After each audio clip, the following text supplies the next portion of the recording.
நேற்று போட்ட சாங்கை கரெக்டாக கண்மணி, சக்தி கோல்டு, புவனானந்தினி சொல்லியிருந்தாங்க. எல்லாருக்கும் ஹாய். இந்த காயில் யாரெல்லாம் பொரியல் சாப்பிட்ருக்கீங்கன்னு தெரில. பட் நான் இதான் ஃபஸ்ட் டைம் செய்கிறேன். ஜவுஜோக்காய் இல்லைன்னா மேராக்காய்னு சொல்லுவாங்களா, அதுதான். எங்கள் அம்மா வந்து சாம்பாருக்கு தான் யூஸ் பண்ணுவாங்க.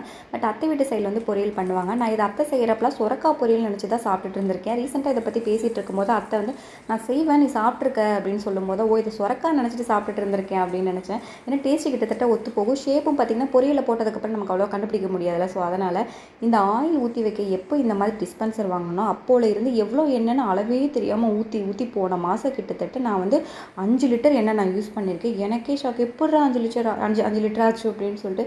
சரி நீ இது வேலைக்கு ஆகாது, சும்மா அழகுக்குன்னு சொல்லி பார்த்தா நம்ம சீக்கிரம் பிபி, ப்ரெஷர், கொலஸ்ட்ரால் வந்துடும் அப்படின்னு சொல்லிட்டு ஃபஸ்ட்டு மாதிரி நார்மலாக பஞ்சாமிரத டப்பா இருக்கு இல்லையா, ஸோ அதில் எண்ணெய் ஊற்றி அதில் ஸ்பூன் போட்டு யூஸ் பண்ணிக்கலாம், அதுதான் நமக்குலாம் கரெக்ட் அப்படின்னு சொல்லி மாற்றி வச்சுட்டேன். இன்றைக்கி பார்த்தீங்கன்னா மார்னிங் பிரேக்ஃபாஸ்ட்டுக்கு ஜோஜோக்காய் பொரியல், ரசம். ஆஃப்டர்நூன் லஞ்சுக்கு பார்த்தீங்கன்னா லெமன் ரைஸ் தான் வந்து செஞ்சுருந்தேன்.